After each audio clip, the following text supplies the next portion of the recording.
Morning, everyone. Welcome back. Thank you again for joining us on our pre-close investor presentation for the half year 2021. We have opened up for some questions from the market, and we'll start now with answering some of those questions. If we do not get to all the questions today, please feel free to reach out to us. We're always happy to engage with you. So let's start. Christian? Yeah. Good afternoon, everyone. Quintin, the first question was, do you anticipate to maintain a similar collection of revenue build for the balance of the year ahead? Thanks. I think we as a team believe that we are on a strong trajectory to maintain the current year-to-date collection percentages. We are targeting to maintain the mid to high road scenario within our scenario plan, and failing any major market failure or tenant failure, we anticipate that to remain the status quo. Next question. What percentage of revenue generated is contractual versus non-recurring? Spear is a pretty straightforward business, easy to understand balance sheet and pretty easy to understand income statement. At this point in time, roughly 99.5% of revenue is contractual, and that's pretty much going to be how the business operates for the foreseeable future. Next question. Are you happy with the LTV of 43% to 46% considering current pressures on property valuations? I think property valuations, if your properties had been aggressively valued up to now, then I think there would have been slightly more concern. I think we as a team are in the short term satisfied with the range of 43 to 46%. However, there is, per our medium to long-term strategy, a marked strategy and plan in place to reduce group LTVs. I think you've answered that question already with the next one. Please give a guidance on your targeted LTV. So I think within the interim period, the LTVs will be as per the outlook given in the presentation. But given the progress we are making with the disposal of portions of our non-core assets, we anticipate that roughly for the 148.8 million rands worth of assets that are currently either have transferred or in the process of disposal, we should see about a 2.5% to 3% reduction in group LTV post-interims. Please provide colour on capital allocation. Would you favour balance sheet strength or high payout ratio? I think, as a business, we have always maintained that we want to operate with a strong balance sheet, and there's no reason to deviate from that plan right now. We also have no intention on losing our REIT status. As an executive team, we are in continuous discussions with our board of directors and our audit and risk committee as to where we see our payout ratio strategy moving towards. And as a business, in the short, medium and long term, we anticipate to maintain a between 80% and 100% payout ratio for the business. Thank you. Given your progress on non-core disposals, is there any other assets you would consider disposing of? I think in the business, as I alluded to in the May results presentation, there is no holy cow. As and when, if we get approached by an investor looking to acquire any one of our assets, we will give due consideration to the offer made, the strength of the offer, and the counterparty's ability to actually do the transaction, and it will take it to our investment committee for consideration. Okay. How did you decide between credits and deferments when requested? It's unfortunately, with the onset of COVID-19, one has to manage the emotional part of the business. One has to manage the commercial part of the business in line with how to ensure the business has continuity. And the view taken on credits were effectively, if you look at the lockdown operating scenarios, tenants that simply could not physically operate or were unable to trade, there was a stronger weighting towards a credit through our triage approach. And tenants that were able to operate but were under slight cash flow pressure, they would qualify for a certain level of deferments. Okay. Given the current environment, do you see any attractive buying opportunities?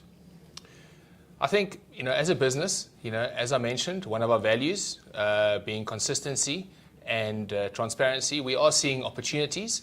However, our focus is to maintain balance sheet strength and as well as rental preservation at this point in time. All our energy and effort currently is being put into ensuring a high level of rental collections, managing every aspect of our business from a risk management perspective, as well as implementing our renewable energy strategy for the business. Given the borders remain closed, do you anticipate a much slower recovery than expected for hospitality? I think, as a province that's been hardest hit probably on the travel, tourism and hospitality sector, I do see that there would probably be a slightly prolonged return to business for the hospitality assets. However, even this morning we saw a major uptick in inquiries and certain bookings at our Doubletree by Hilton Hotel. There's quite a bit of traction in the market for bookings at 15 and Orange. And that's actually also to the point of hotels are able to provide safe, sanitized and secure accommodation for travelers. And I do believe that we'll probably see a recovery in the hotel sector quite a lot faster than what we'll see in the Airbnb sector, by example. Okay. So, yeah, please go ahead. Okay, so I've got a question here for Christian. Are you able to give any indication on what your property operating and management expenses have done over your FY21 interim period? Has it decreased, increased, or remained similar relative to last year? Thanks.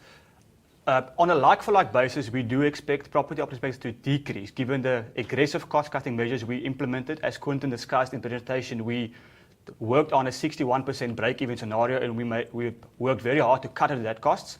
But given the growth of the portfolio on a year-to-date basis, we expect it to remain flat or slightly increase due to the fact that we had to have various COVID-19 costs increase in the business to make sure we comply with government regulations, and also given that we have, due to the closing of offices, there was a significant decrease in utility costs, which fall under operating costs. Thank you. Any other questions there? There's a few more. Just a couple of questions regarding our vacancies. The question relates to, it was mentioned that retail jumped from 4.7 to 9.9%. The 764 square meters only accounts for around 2.2% points. Could you give us some sense of where the rest of the vacancy came from under the retail portfolio? Yeah, so just to talk to that part of the presentation, my point was that what can be regarded as COVID-related casualties in terms of vacancy was 764 square meters, bearing in mind that we have about 130,000 square meters of renewals that take place annually. So within the portfolio, there is natural churn of tenants that choose to either move to other properties or choose not to renew their leases for a variety of reasons. Now, vacancy question regarding the office portfolio. Office increased from 4.9% to 8%. There was a tenant that left, however, where could the rest of the vacancy space come from? So, as I've mentioned, also in the presentation, that leases that were coming up for renewal and relet within the last 3 months, there were, in some instances, quite a couple of headwinds where there were knee-jerk reactions from tenants that were also aggressively looking to cut costs, and that unfortunately gave rise to additional vacancy within the portfolio. But again, as a business, being effectively a glorified leasing operation, churn happens within every part of the portfolio. And I assume that will be the same for the question regarding industrial that increased slightly. Correct. Operations. Where do you anticipate the escalations to drop to year-end with what you have learned from the recent negotiations? I think property escalations, whether it's negotiated on a retail, commercial, industrial basis, are slightly different. It depends whether it's a single tenanted property or a multi-tenanted property, as the operating costs relating to that particular asset are slightly different. What we have found is on our single tenanted properties that we are under negotiation with at the moment, lease escalations could range between 5.5% and 7%.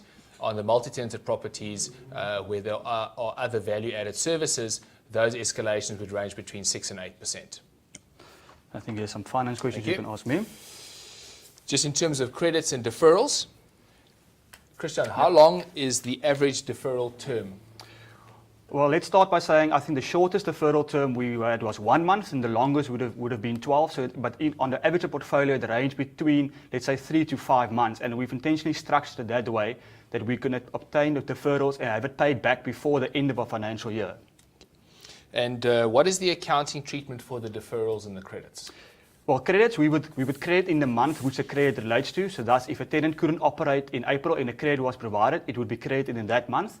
That is done also for cash flow purposes, where you would then, if you didn't credit it, you would still be liable for the VAT on that. So we credit in that month.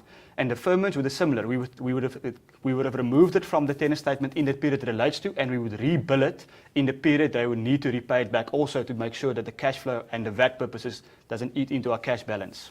And on those deferrals, were there any interest charges relating to that? On some, again, it was on a case-per-case basis, and that ranged anything from prime -1 to prime +2%, but as agreed per tenant. Okay, thank you very much. I think that covers most of the questions. We did the questions here. We have discussed disposals. We also have discussed payout ratios. And then there is nothing further that I've seen that we have not covered. Let me just check the emails. One more question here. We received a question. Are the properties externally valued at interim stage, or is it management valuations at interim or external valuations at full year? I think I can answer that question. At the interim stage, it was all done by a chief investment officer, which is a registered valuer, which was done on a 5-year cash flow basis. All of them was done internally, and at year end, we will go to an external valuation where we're at the minimum per JSE requirements, we will do 1/3 external, and the remainder will be internal, also on a 5-year cash flow DCF basis. I think that concludes all the questions. Again, we thank you all for your ongoing support. We assure you of our best endeavours at all times, and we look forward to reporting back to the market closer to November 2020. Thank you very much. Thank you, everyone.